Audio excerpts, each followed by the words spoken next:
live streaming. So this is an unscheduled thing. I have 2 live streams during the week, one where I do some live coding, one where I do some live watching and reading. I wanted to read something else today, right before a reading group that I'm going to host in an hour. And we're going to be talking about the thing that I'm about to read. And I have, I'm in the middle of a house move and everything, and so it's been busy. I haven't had a chance to read it yet. So I am going to just get me old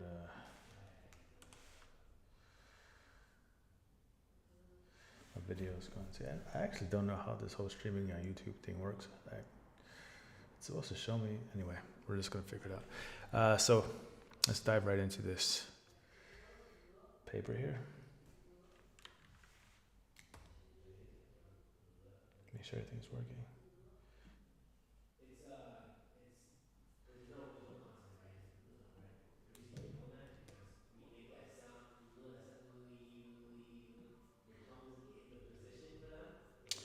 And my brother's talking. 1 second, I'm gonna shut the door.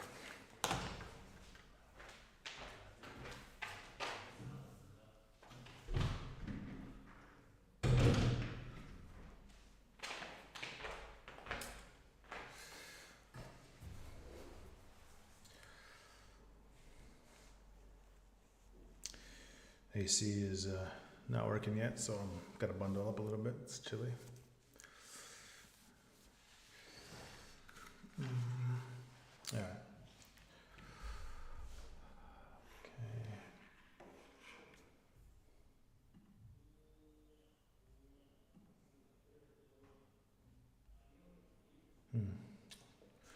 To figure out how this whole YouTube chat thing works later, but okay. So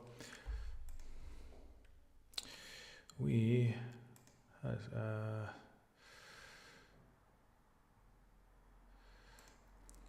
we go. This is what we're reading today. This conversational processes and causal explanation. So what is this about? There is this interesting connection between causal modeling and cognitive science because evidence shows that we use a lot of causal models in our own minds when we reason. And so this reading group, it's kind of loosely focused on philosophy and that, but we're really interested in this connection between causality and science, and or causality and cognitive science. So we can build agents, build bots, build reinforcement learning agents, build algorithms that can reason the way humans do. And of course, you might be thinking, well, humans have errors in their reasoning, and that's true. And we think that a lot of those errors tend to be inductive biases that are there for a reason. And if we can engineer them, when I say they're there for a reason, I mean they've from a behavioral psychology standpoint, they evolved as kinds of heuristics to help us make better decisions. And long story short, if we can engineer it, then we can improve it. So let me actually get my little mini window in here, a little bit out of the way of the text. Then I'll move you a little bit to the left. There we go. All right, so let's dive right in. Conversation. So I'm going to do this for an hour, and then we're going to hop onto a Zoom call where we shall chat with some other people who presumably have read it, and it'll be fresh in my head, so good for that. Can I actually highlight text here? Is it going to let me do that? I like the highlight. There we go. Great. Let's move you up a little bit. Great. Causal explanation takes place in the form of conversation. Explanations are selected by questions and thus governed by general rules of discourse. A conversational model of causal explanation is introduced that explicates social aspects of. Can you see that? I'm just having trouble. Let me zoom in a little. Ooh.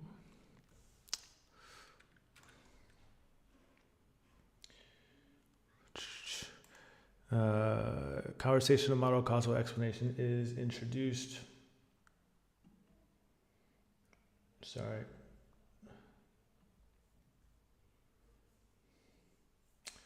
Trying to see if I can get the comics box. Great.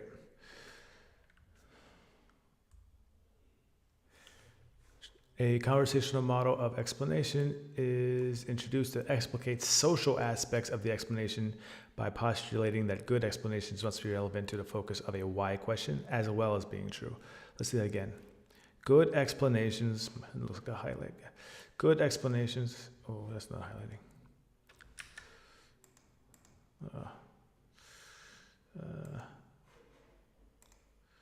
Where's the highlight button? There we go.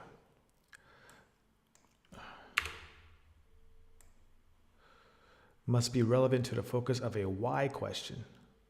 Relevant to the focus of a why question, as well as being true. The notion of explanatory relevance enables explanatory relevance. So I use blue when I don't really know what something is. And then I use pink to highlight important things, but also the explanation, the definitions of those somethings. So I don't know what explanatory relevance is. I assume it's so relevant to the focus of a why question. So relevant to what? The focus of a why question. Enables an integration of major models of the attribution process by showing that they use the same counterfactual logic but address different causal questions. What is, all right, so that's a doozy of a sentence. The notion of explanatory relevance enables an integration of the major models of the attribution process. So I guess we have different models for the attribution process. So it must be how humans attribute cause to a phenomenon that they're talking about, causative. So something happens and you start thinking about what caused what. Or I guess there's models of doing that. And that all of these models use the same counterfactual logic. So that's, but they're addressing different causal questions. So we have this notion of an explanatory relevance in terms of how relevant a explanation is to a why question. And the more explanatory relevance we have, the more we're able to integrate major models of attribution process. So that means that we have different models of how things causally work in our head, and we can just integrate them together. And that's the way we integrate them is by showing that these different models have the same counterfactual logic, but address different causal questions. I understand the words, the sentence is I'm still grasping at it a little bit, but let's keep going. The conversational perspective suggests a reinterpretation of many causal biases and also highlights the role of interpersonal goals in generating implicit questions, which in turn, conversational perspective suggests a reinterpretation of many attributional biases and also highlights the role of interpersonal goals. We haven't learned what an attributional bias is. Actually, I should make that blue if I'm sticking to my rules here. And also highlights the role of interpersonal goals. So we have goals in explanation seeking or explanation making in generating questions, which in turn constrains explanations. Finally, the relevance of the conversational perspective for research on causal networks, the social context of explanation, and intrapsychic intrapsychic explanation. Conversational perspective for research on causal networks. the social context of explanation. So why do I do all this blue? So like for me, when I'm reading papers, it's useful for me to pay attention to what I don't know. Usually when you don't know something, your mind just kind of slides over it. So for me, it's very useful to say like, I don't, from this word to this word, I got no idea what they're talking about. Everything else, in the sentence I'm cool with. Or like, these two phrases that I don't know what I don't know what you're talking about. As soon as I understand them and how they connect, then I'll know. At least, in the very least, you walk away with knowing what the known unknowns are. So you're converting unknown unknowns to known unknowns. Causal explanation is first and foremost a form of social interaction. One speaks of giving causal explanations, but not attributing attributions, perceptions, comprehensions, categorizations, or memories. The verb to explain, one speaks of giving a causal explanation, but not of attributions, perceptions, comprehensions, categorizations, or memories. Don't understand precisely. I know what they mean colloquially, but precisely what these words mean, I'm still hazy on. The verb to explain is a three-place predicate. Someone explains something to someone. To explain is a three-place predicate. Someone explains something to someone. Causal explanation takes the form of conversation and is thus subject to the rules of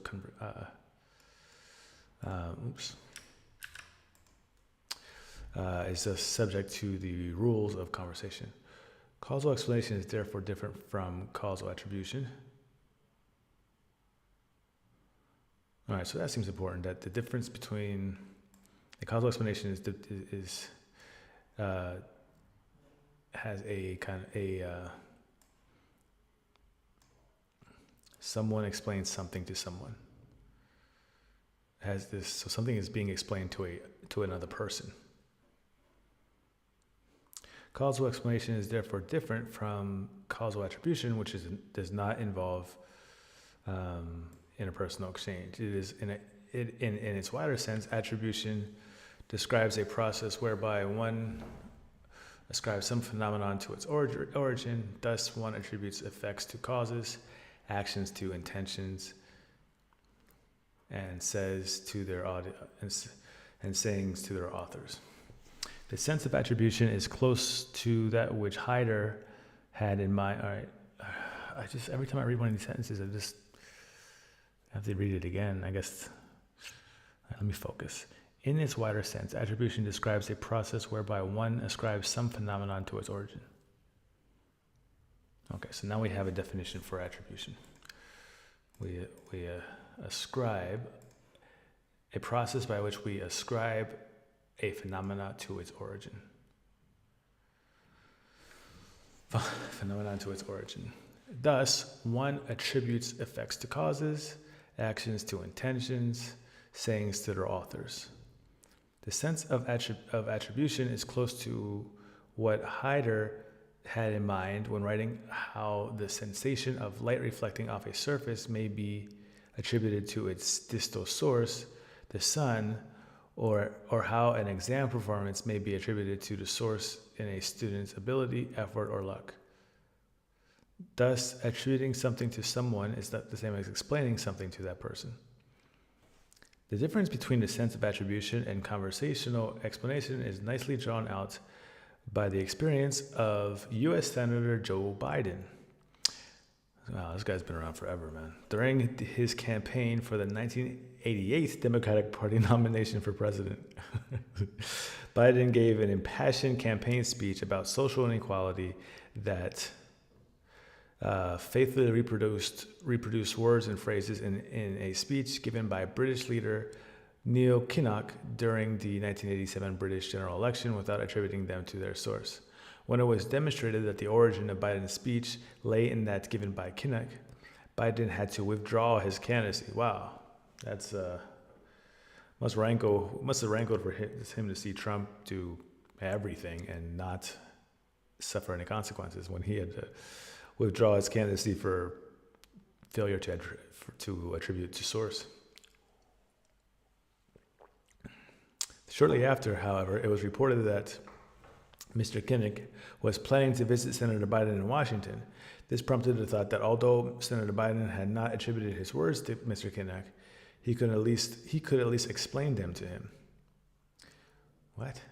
How would he explain these words to? The interpersonal nature of explanation is overlooked in most contemporary theories of causal attribution. And the preferred view is that afforded by the man. So if you're watching this on YouTube, am I getting any messages? I don't think I am. But if you try to message me, I think I have an app here that will capture it, but I'm not entirely certain. The interpersonal nature of explanation is overlooked in most contemporary theories of causal explanation. The preferred view is that afforded to the man-the-scientist analogy proposed by Hyder and extended by subsequent theories Kelly, Nisbet, and Ross. In this view, the layperson is pictured as arriving at explanations by observing the covariation of putative causes and effects by using procedures analogous to scientific analysis of variance to attribute causality. Oh, that should be yellow. So basically saying that causal attribution there's this theory of the man scientist, and that view is saying that people are basically doing something analogous to ANOVA, analysis of variance in their head. And that this is overlooking the traditional causal definition, like causal theories or contemporary theories of causal attribution, again, assigning effects to causes, is overlooking this interpersonal nature of explanation. The scientist model envisages the process of causal attribution as being essentially intrapsychic in nature. There's that word again. And all right, I gotta look up. I'm not gonna do that. Causal attribution as being initially intrapsychic. I guess it means talking to yourself. It does not explicitly concern itself with interpersonal and functional factors that might constrain the attribution, such as who is doing the explaining, to whom the explaining is being given, or why an explanation is needed. All right, so intrapsychic means it does not concern itself with interpersonal and functional factors.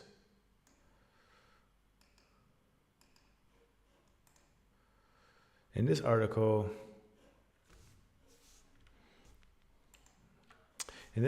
I develop a conversational model of causal explanation that directly addresses the interpersonal and functional aspects of causal attribution. So this is the main contribution. So we're going to go from this intrapsychic, no elements of social interaction bit of explanation to a model that has that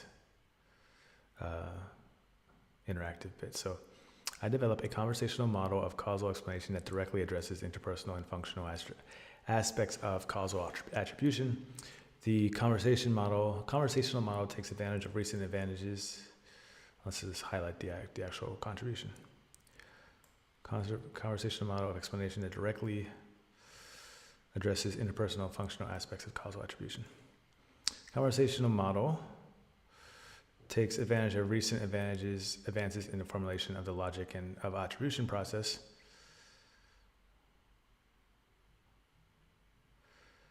It shows that apply Mill's method of difference in causal attribution. These advances in attribution theory enable explanation of the connections between the logic of Mill's method of difference and general constraints on conversation. The present approach thus shows how recent work in ordinary language philosophy on the relation between language and conversation can be applied to the analysis of common sense explanation. In so doing, I incorporate and extend earlier work that applies ordinary language philosophy to attribution theory. Language philosophy to attribution. attribution theory. Recognition of the conversational nature of causal explanation affords four main advantages to attribution theory. The first is that it enables integration within attribution theory by showing that the diverse models of attribution process all use the same logic of counterfactual reasoning but answer different causal questions. Yeah, that seems important, but I don't understand it. The second is that it suggests how attribution may be integrated with other disciplines, such as decision theory, cognitive psychology, discourse comprehension, and developmental psychology. Okay, that seems important. The third is that the present approach suggests that many attributional biases, such as underuse of base rate information, underuse of consensus information, actor-observer differences, may reflect the inadequacy of normative models that fail to take conversational processes into account. The fourth is that the conversational perspective suggests ways that attribution theory can be extended to areas that would increase its ecological validity, such as the process of causal networks,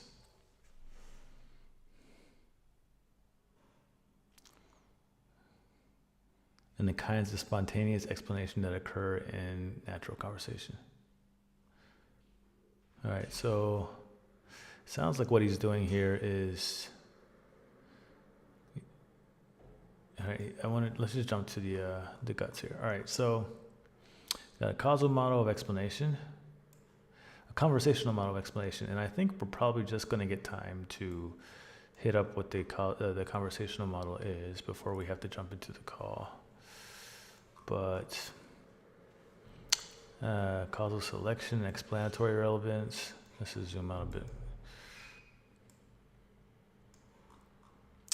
Maxims of causal explanation, selection of explanations by questions,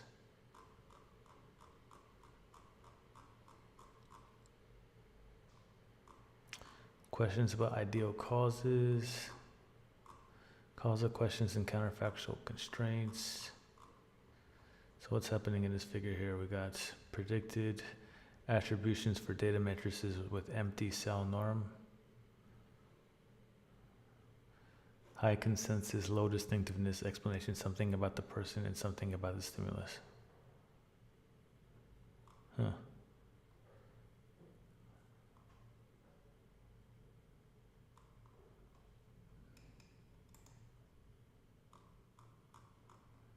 Low consensus, low distinctiveness, something about the person.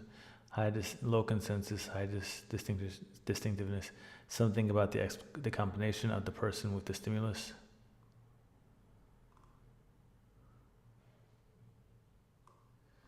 Huh. Don't really follow any of that, but okay. Causal questions and counterfactual contrasts. Sufficient causes and sufficient explanations. Corresponding inferences and information gain.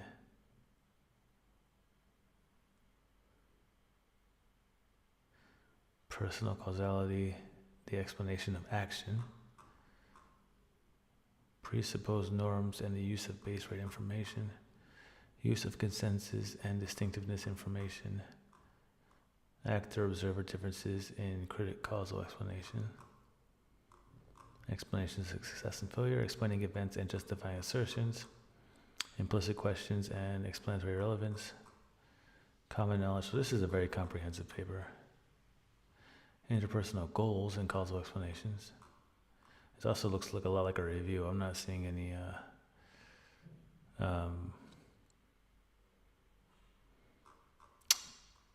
methodology or. We got a summary, and so I think what we're going to do is try to hit up the modeling part and then read the summary, because we got about 22 minutes to do that. I wonder if there's a video this guy has online anywhere. I'll have to read the paper after the call and get the whole scoop, as it were. A conversational model of causal explanation. In this section, I built from previous work that proposed that ordinary causal explanation proceeds through the operation of counterfactual and contrastive criteria, rather than through the application of covariational criterion as proposed by Kelly and others. So there's some kind of counterfactual reasoning in causal explanation that kind of comes in terms of how it happens in the human head, as opposed to looking at covariation analysis of variance stuff. The conversational model of causal explanation states that explanations identify the factor that makes the difference between a target event and a counterfactual contrast case. The conversational model of causal explanation states that explanations identify the factor that makes the difference between a target event and a counterfactual contrast case. What? Okay, let's say that again. The conversational model of causal explanation states that explanations, all right, so let me have a definition. Explanations identify the factor that makes the difference between a target event and a counterfactual contrast case. All right, so counterfactual contrast case must be one thing, a target event and a counterfactual contrast case. And you're trying to find so the difference between some event that I guess you're observing and a counterfactual event. It also states that explanations are constrained by general rules of conversation.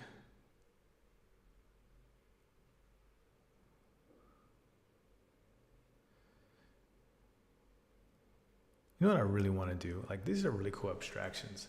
I would love to create a domain-specific language that, like, if this is how, so if you write a data generating model and you say, like, yeah, but you have to write the model in such a way that you can explain the data using this kind of counterfactual reasoning.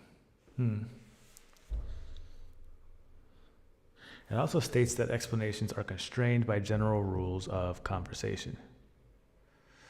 As is shown, some crucial logical features of causal explanation, such as the distinction between diagnosis and explanation, reveal themselves quite naturally through Greece's maxims of conversation. Causal diagnosis and causal explanation. Current psychological theories of causal reasoning have failed to make a sharp distinction between two stages of causal judgment that I term diagnosis and explanation. In the first stage, causal diagnosis, an event is attributed back to its source. The problem of identifying is just one of identifying causal connection between two events. So that's like causal, we call that, I suppose, discovery. So that's causal discovery. In explaining a train crash, one may start by considering kernel hypotheses, such as accident and sabotage, and collect evidence to evaluate these hypotheses. The stage of hypothesis evaluation is a judgment under uncertainty, and here it is meaningful to speak of judging the probable cause of the event. Cut my lip. And here it's meaningful to speak of judging the probable cause of the event. If the investigations reveal that the train crash was most probably due to an accident, one would cite the accident as the best explanation, as it is the most probable cause. The second stage is that of interpersonal explanation. Wrong color.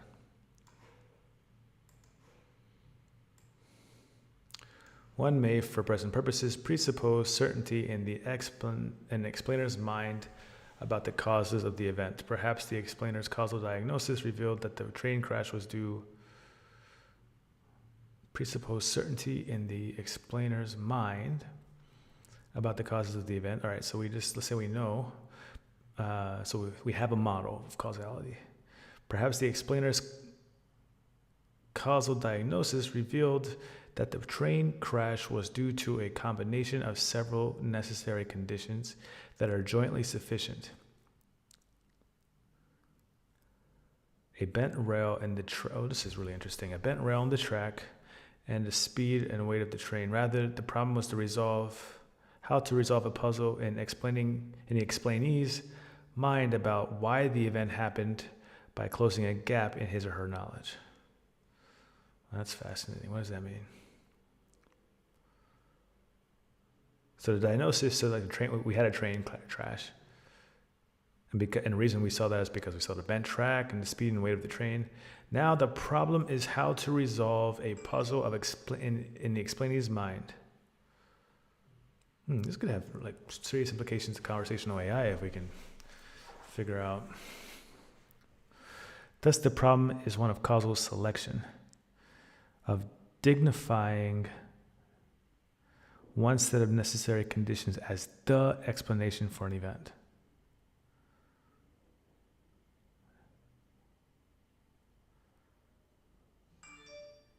So it could have been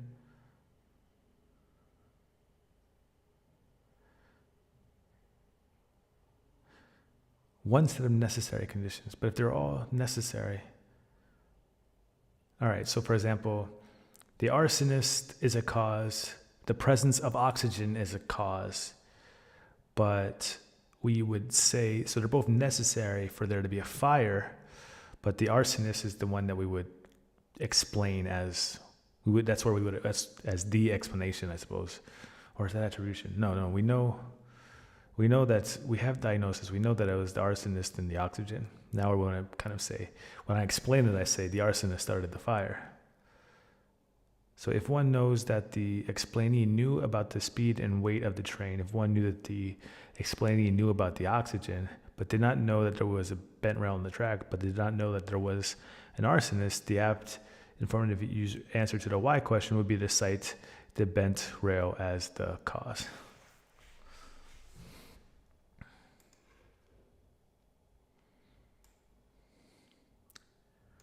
Here, the bent rail is cited as the best explanation because it is the most, I'm sorry, what was that noise? Was that somebody messaging me about something?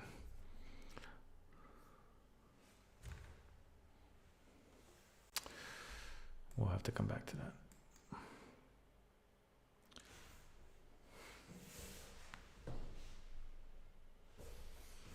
Where's my phone? Oh well, all right, keep going. Here, the bent rail is caused by,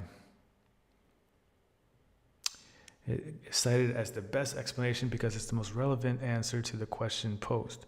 Anyway, if you're just tuning in, what's happening? I am reading this paper here, Conversational Processes of Causal Explanation. Again, I'm very interested in understanding how, so a lot of causality, we usually talk about it in the context of natural science or economics or social science. I want to talk about it in the context of cognitive science. I want to, because if I can understand it and I can engineer it, then I can build agents that reason using similar causal cognitive machinery as humans, and that would be pretty cool if we can do that. And so, diving into this history of psychology literature, cognitive psychology literature that's connecting explanation and causality. So in this article, I develop so in about 12 minutes, I shall hop onto a Zoom call with some other folks who've read this paper. I'm just going to have time right now to really just kind of go through the introduction, and then maybe we can talk about it with these people who hopefully have had more time than me to read. And then I'll come back and read it later and finish it later, hopefully having gotten some interesting previews for what to expect in the rest of this paper. I'm already enjoying it. This distinction between causal diagnosis, which is what I would call discovery, and this idea that in terms of, I guess this is a problem of attribution, but you're connecting it to this explaining something to somebody else. And so that, and the example I gave they use this train track and weight, a broken train track and the weight and speed of the train to explain the crash, but obviously you would explain it. Obviously all those things are necessary for the crash to happen, but you would use the broken train track to explain. Similarly, I say that arson and oxygen might have both been necessary to start the fire, but when you explain it to somebody else, you assume that you ignore the oxygen and focus on the arson. And the reason you do that conversationally is because you assume that the other person already knows that oxygen is present. But if you're thinking out it from causal inference theory, it's a little bit. You have to go through do a little bit of gymnastics using counterfactual reasoning to justify to mathematically justify using the arson cause as opposed to the oxygen cause. But when you put it in terms of psychology, it makes perfect sense. And I like that. I like something that makes common sense, connecting it to math. That's where things get powerful. Anyway, he's going to do what? He's going to develop a conversational model of causal explanation that directly addresses interpersonal and functional aspects of causal attribution. The conversational model takes advantage of recent advances in the formulation of logic, lots of background, great. These advances all right, we got Mills' method of difference. I'm sure that's important. How did I get up here? Oh, we already did that, sorry. All right, on the other hand, the explainee might already know that there was a bent rail in the track and assume that the train was obeying special street restrictions. However, if in fact the train driver had failed to see the special speed restrictions and traveled at a normal speed over the bent rail, thus producing the accident, then a felicitous explanation would refer to the speed of the train. In this case, it is so now we have an example where speed becomes important. My phone keeps chirping and I don't see it. It's driving me nuts.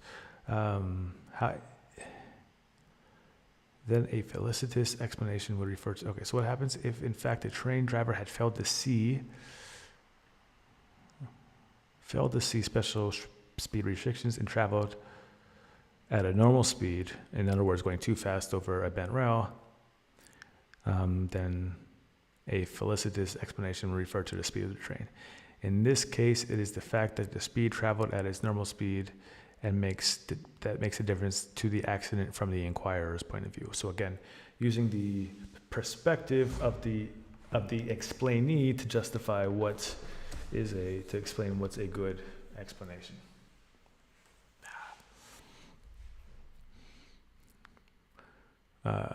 Let's see, consequently,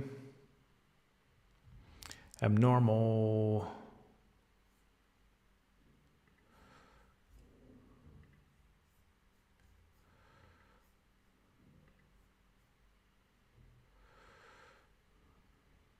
all right.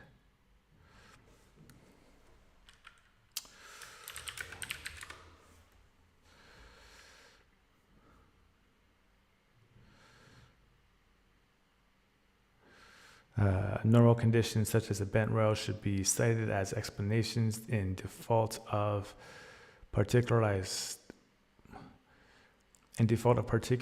knowledge of the inquirer's mental model of the event. What? Abnormal conditions such as the bent rail should be cited as explanations in default of particularized knowledge of the inquirer's mental model. Man. Let's read that one more time. Abnormal conditions, such as the bent rail, should be cited as explanations in default of particularized knowledge of the inquirer's mental model of the event. In this respect, the conversational model provides a more powerful constraint on selection of explanations than does the abnormal focus model of causal attribution. Okay.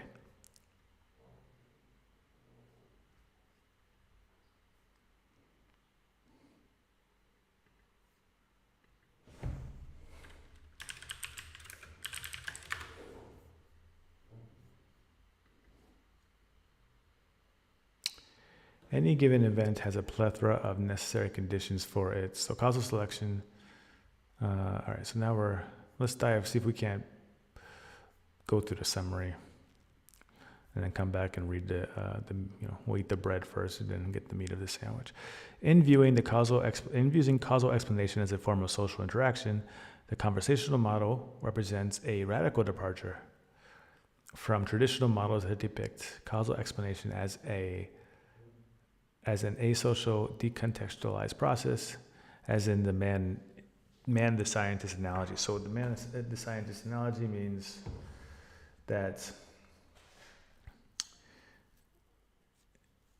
people are just kind of observing correlation and not really thinking about it. It's all in their heads. They're not really thinking about it in terms of how they might interact with another person. Nevertheless, recent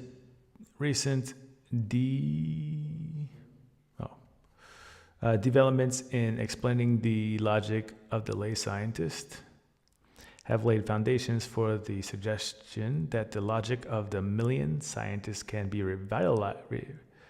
relativized to the constraints of ordinary discourse through consideration of recent studies of common sense and legal explanation given by ordinary language philosophers. Constraints of logic of the million scientists. So there's million scientists, which we haven't seen yet, probably has some ideas relevant to this idea that discourse constrains the explanations. One can derive a conversational model. See, this is really interesting because what it actually suggests is that if we come up with causal explanations for things by thinking how we might explain something to a non-present explainee, like I'm doing right now, like with you, like this stream hasn't really taken off yet, fingers crossed. Like if I don't know who you are, if you're watching this, but I'm explaining something to you, and in so doing, I'm coming to understand it. But so understanding is a whole different thing. But what that would suggest is that if we can't explain it using language, then we can't understand that. If we don't have words if we don't have a way to explain it, or language, in other words, language constrains our understanding of causality, which is pretty wild.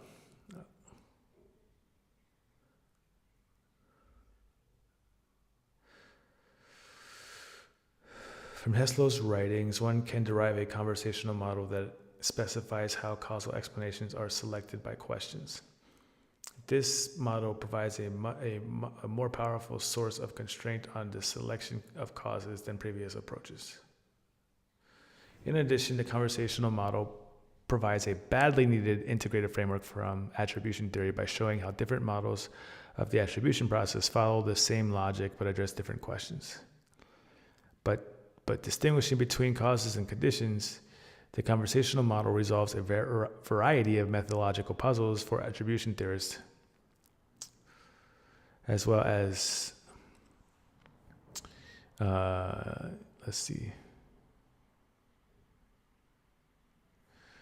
as well as illustrating how common sense, causal explanation, and action description are governed by the same general purpose causal constraints, and discourse constraints.